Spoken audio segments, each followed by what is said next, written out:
Welcome to HR Hero on Call. It's a platform where we navigate the intersection of career, purpose, and leadership. Today, I'm joined by a special guest, Mr. Johannes Teke, a co-founder of Phenyo Mining and a founder of many other things that we're about to find out. Welcome. Thank you very much. I'm so excited to have you. I'm also delighted to be here. Yeah, so please take us from the very beginning in terms of your career. What did you want to be and what did you end up being? Look, my vision and my dream is to own a mine. Yes. And then I want to fund it 100% and start the operation. Yeah. I've done lots of transactions of chrome Yes. with a gentleman called Michael San, who is linked to the government of China. Yes. We CIF'd a lot of chrome from here to China. Yes. I started after graduating as an analytical chemist. I started to work in the food industry. Yes. I was a lab technologist at Sasco before it becomes Pioneer Group. Oh, you work for Pioneer Group? Yeah. I also work for them. Now I was doing sampling and testing of sampling for the plant to run. Yes. And they promoted me to Petersburg. Then at Petersburg, I became an acting manager in the laboratory. Yes. And then from there, I moved to SGS Laboratories.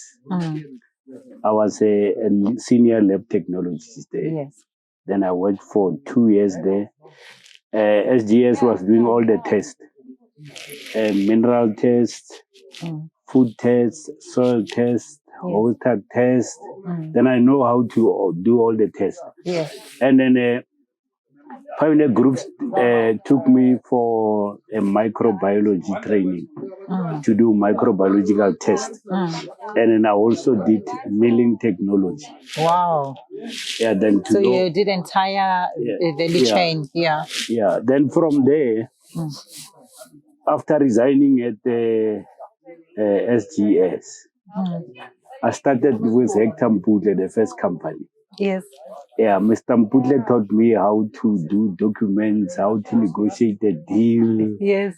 And then I enjoyed that moment. But we didn't last for a long time. And then I went to politics. Yes. 2016, I was the councillor candidate of EFF. Gosh, then, I'm sitting with a politician. Can you believe it? Yeah, then I only took 12 months in politics because, look, I had a vision to assist my community. Yes. But now the concept of being in politics, it was dividing people. Then I ended up being the secretary of Channing Village. Yes. Under Royal Bafokeng administration. Yes. At that time, I was sitting at the engagement at the mine, business engagement, community forums. Yes. Yeah. The difference that we made by then, 600 people were employed in 12 months. Wow. In that month. That's a big difference. Yeah. 600 in 12 months. Yeah. That's big. Through our intervention. Yes. And then the SLP was done. The mine was still Royal Bafokeng Platinum Mine. Yes. They built houses for people. They did roads. Yes. There was school supports. They bought laptops. I was engaging at Royal Bafokeng Platinum Mine and Glencoe. After that, then I started my business. We started with Phenyo Mining. Yeah. There I was called to be a marketing manager. You also did marketing? Yeah, marketing management. And then they ended up leaving me at Sibanye. I was running 4 shafts. 4 shafts? Yeah, 4 shafts. That's a lot. So were you at Sibanye, were you also a marketing manager for your operations now? No, I was in operations by then. Yeah. The first month when I was there, we got 10,000 tons extra production. Yes. And the owners of the company, they asked me, how did I do it? And then I had my magic. Okay. And then it worked. What was the magic? Look, I engaged everybody. I asked my site manager, what problems do we have? Why are we not producing? Yes. Then he said, no, our relations with the executives, the unions, and everybody who is a stakeholder, we need to better that. And I did that within a short space of time. I did a bribe for them. Yeah. And then we discussed. With your experience from politics and from all these other careers that you have. Then from Phenyo, we started, that was a community development project. Yes. Phenyo Africa Mining Solutions. And we worked hard, but we had support of the executives in the mine. I remember one name, Tate Grand Makano. He had an open door.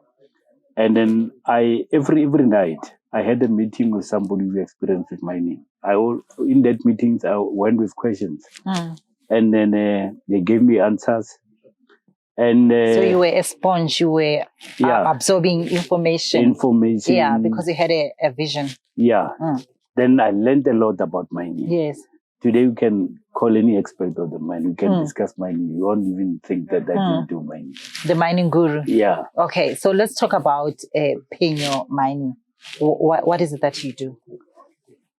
Phenyo is doing the whole scope of mining, being stoping and drilling, redevelopment, sweeping and vamping, ore transportation, trimming, construction, all the scope.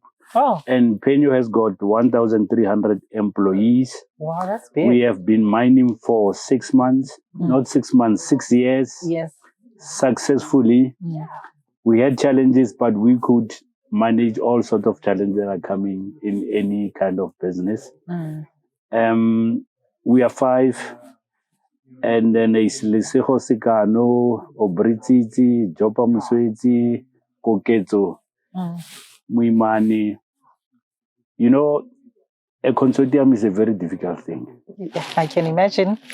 I can imagine if it's a partnership, sorry to interject, if partnership, it's complicated. Yeah. Consortium, because it's more than 2 people. Yeah. Look, firstly, it must be, number 1, there must be transparency of information. Of course. Number 2, there must be proper communication. Yes. Number 3, integrity. Number 4, honesty. We kept it like that. Throughout the years. Throughout the years. And then the decision making, we persuade each other. If we cannot reach an agreement, we'll do it maybe after a week. Okay. Yeah. So that you're a bit calmer, you have thought about it the properly. model is, we have been working like that and we became successful. Yes. We have been producing, meeting targets of the mine, because normally in the mining industry we work with targets. Yeah. Our safety records, it's acceptable in the mining standards. We keep our employees happy. Yes. There's bonus systems. And then, look, our employees are our friends. They are your friends. Yeah, look, we make sure that we keep the relationship. If they got an open door policy, if they've got challenges, in that context. Yeah. Because it's too many people. Yes. And then we do safety awareness programs. Yes, health and safety. December times, we do appreciation parties. Yes. We give them present. The best crew will always get an award. Yes. To keep people positive. The recognition, yeah. Yeah, in difficult times where we have fatals, will support the family. Yes. Contribute, and then give them all the necessary support. That speaks to the culture of your organization. Yeah. So that's what I'm hearing. So in terms of the culture, you make sure that the culture is conducive enough for the employees to be able to give their best and thrive. Yeah. Because when an employee is recognized and treated well, they would want to return the same energy to the hiring manager. Yeah. Yeah. Yeah, look, one principle of mining, you have to keep your employees happy. Yeah. they are the ones who are building wealth for us. We should show them that appreciation. But besides that, there is union intervention as well.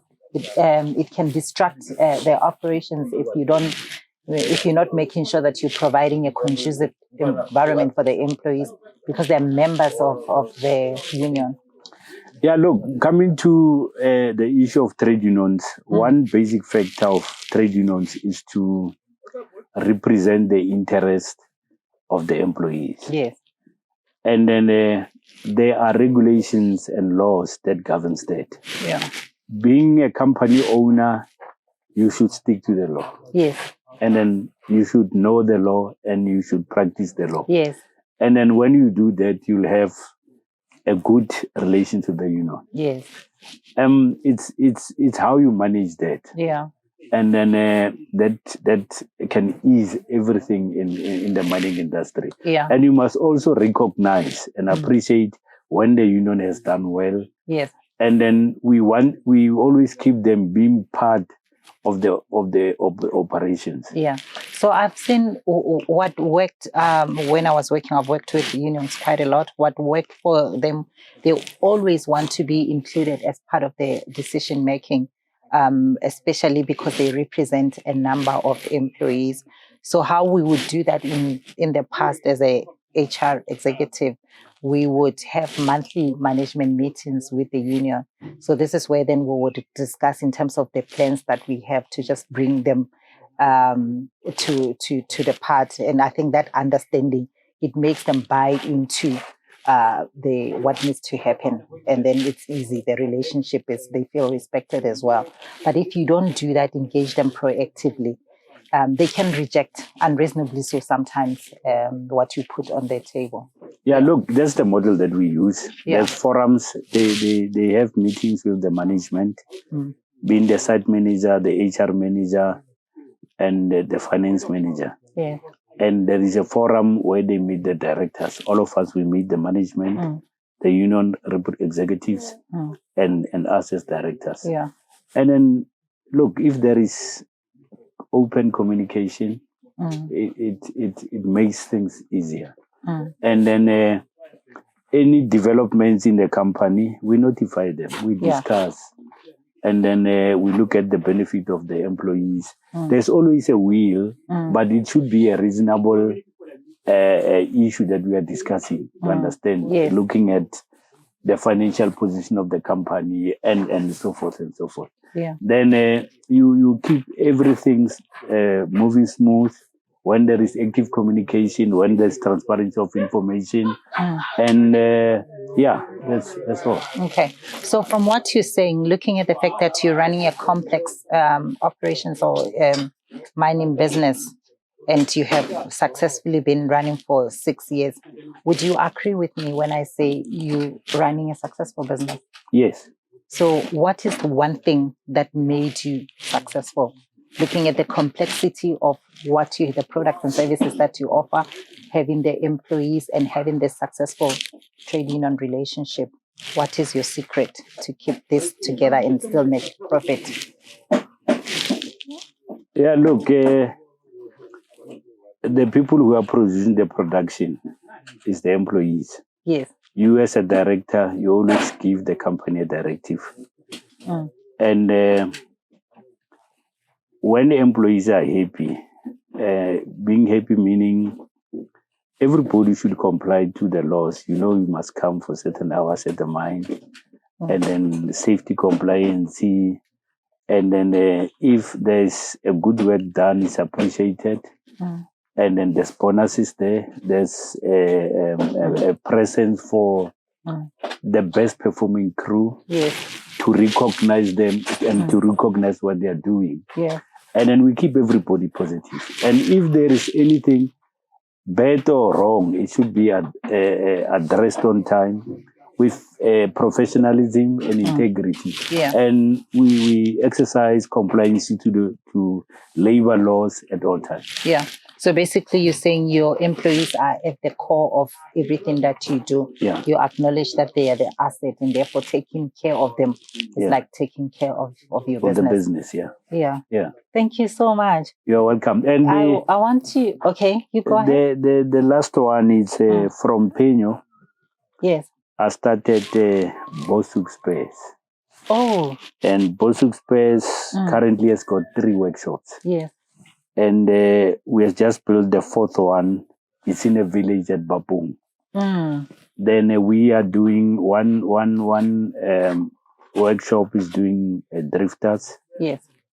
Probably it was done 300 drifters without any return job. The turnaround time, the quality of work, it keeps us in business. Yes. The second one is doing pumps, cylinders, all sorts of pumps from different mines. We've got lines Impala, Western Limb. We've got Teresa, and then we are doing plant maintenances for Glencoe. We just started that project last month. Yes. We are starting again because they want to give us five plants. Yes. And we are growing. We also do supply, and then we do labor supply. Yes. And it's growing well. There are challenges, but sometimes the cash flow. The company grows, and then you need some more money to cater for new clients and so forth. Yeah. But we have been doing well up to so far. Yeah. Yeah. That's a great progress. So, Mr. Teke, what would you say to anyone wanting to step into the mining business? That's number one. Number two, what advice would you give to anyone studying, whether it's geology or any subjects that wanting to work in the mining space? So you're speaking to a career person who wants to step into mining as an employee. But secondary to that, I want you to say, what would you say then to the ones aspiring to run the mine or own the mine as a business, looking at the challenges and what the experience that you've got with regards to that? Yeah. So you look into that camera and advise them. Yeah. Look, number one is to believe in yourself. Believe in yourself. Number two, you have to do a feasibility study or a research to understand the concept. You understand. Number three, you must plan. It's critical. It's very critical to plan. And then if you implement the plan, there must be controls. Yes. Turnaround times, you must know that I'm going to start this. By this time, I should be at that level. Yeah. I must complete this within this time frameworks. Yes. Yeah. And then you keep everything positive and get the right people in place, because, if you must have people who will support the concept and add value to what you are doing. Yeah. Yeah. What an interesting conversation. Thank you for joining the conversation, Mr. Teke. I think this career is very interesting, moving from an analytical chemistry to marketing to operations, and now a co-founder of Phenyo Mining. Yeah. Yeah, let's be intentional with our development. Thank you for joining. All right. Until the next. Thank you very much.